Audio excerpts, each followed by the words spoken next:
মক্কার জমিন আল্লাহ সূরা নাজিল করেছেন এমন এক সময় যখন মক্কার পরিবেশ ছিল উত্তপ্ত। একদিকে সুমাইয়া রাদিয়াল্লাহু আনহাকে ধরে ইসলাম গ্রহণের অপরাধে একজন মুসলিম নারী, নাম তার সুমাইয়া, আবু জাহাল সুমাইয়াকে পাবলিক প্লেসে হাজারো মানুষের সামনে ধরে উলঙ্গ করে পেটাচ্ছিল। ওই সুমাইয়ার সামনে সুমাইয়ার স্বামী এবং তার সন্তানকে ধরে গাছের সাথে বেঁধে রেখেছিল। দৃশ্যটা একবার কল্পনা করেন, একজন স্বামীর সামনে তার স্ত্রীকে উলঙ্গ করে পেটানো হচ্ছে, একজন সন্তানের সামনে তার মাকে উলঙ্গ করে পেটানো হচ্ছে।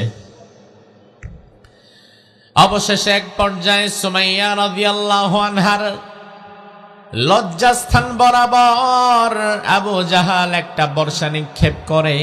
ওই বর্ষাটা একদিক দিয়ে ঢুকে আরেক দিক দিয়ে বের হয়ে যায়, ফিনকি দিয়ে রক্ত বের হয়ে যায়, জায়গায় সুমাইয়া শহীদ হয়ে যায়। এটা একটা দৃশ্য। আবার অন্যদিকে গেলে দেখবেন একই সময় বেলাল রাদিয়াল্লাহু আনহুকে ওটের পায়ে রশি বেঁধে বেলালের হাত